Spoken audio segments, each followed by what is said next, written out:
Kayo po ba mga bossing ko ay pagod na dahil kayo po ay lagi nilang nag-aaway ng inyong karelasyon? Ito pa mga bossing ko ay mananatili sa inyo ang inyong karelasyon at hahabol-habulin ka ng inyong karelasyon. Hindi siya mapapakali hanggat hindi kanya nakakausap. Kung kayo mag-aaway, hindi siya makakatulog hanggat hindi kayo nagkakabati.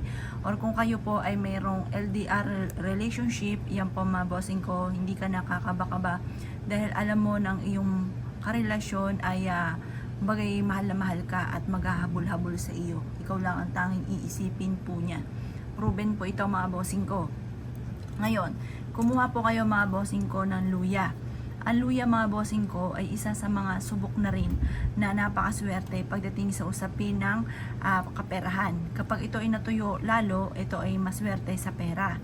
Pero ginagamit din ito pagdating sa usapin ng inyong karelasyon para manatili ang anghang ng pagmamahalan ninyo ng inyong karelasyon.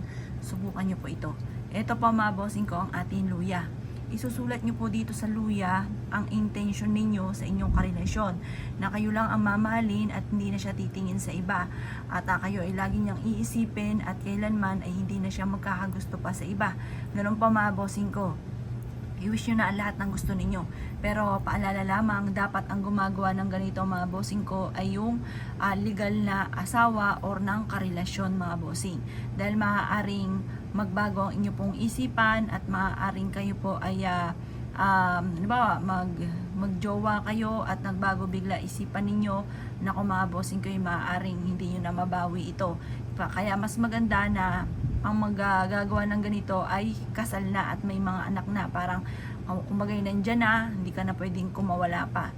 Ngayon pa mga bossing ko, at mas mainam sa mga legal lamang po ito dahil masama kapag gagawa ka ng ganito nang hindi naman kayo ang legal kasi may balik din po yun.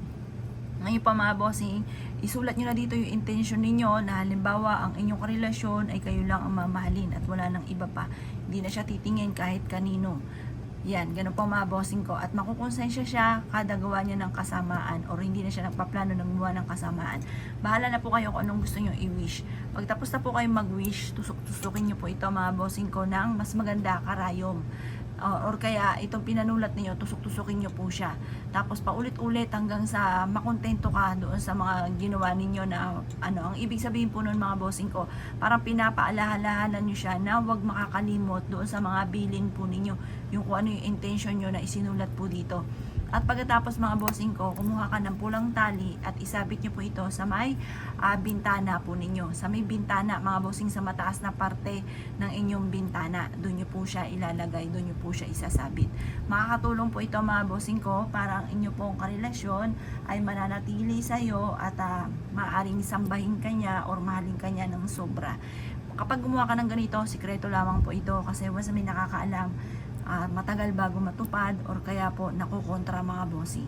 Kaya kung ikinaniniwala at nais po itong gawin, asya. Good luck po sa inyo po lahat.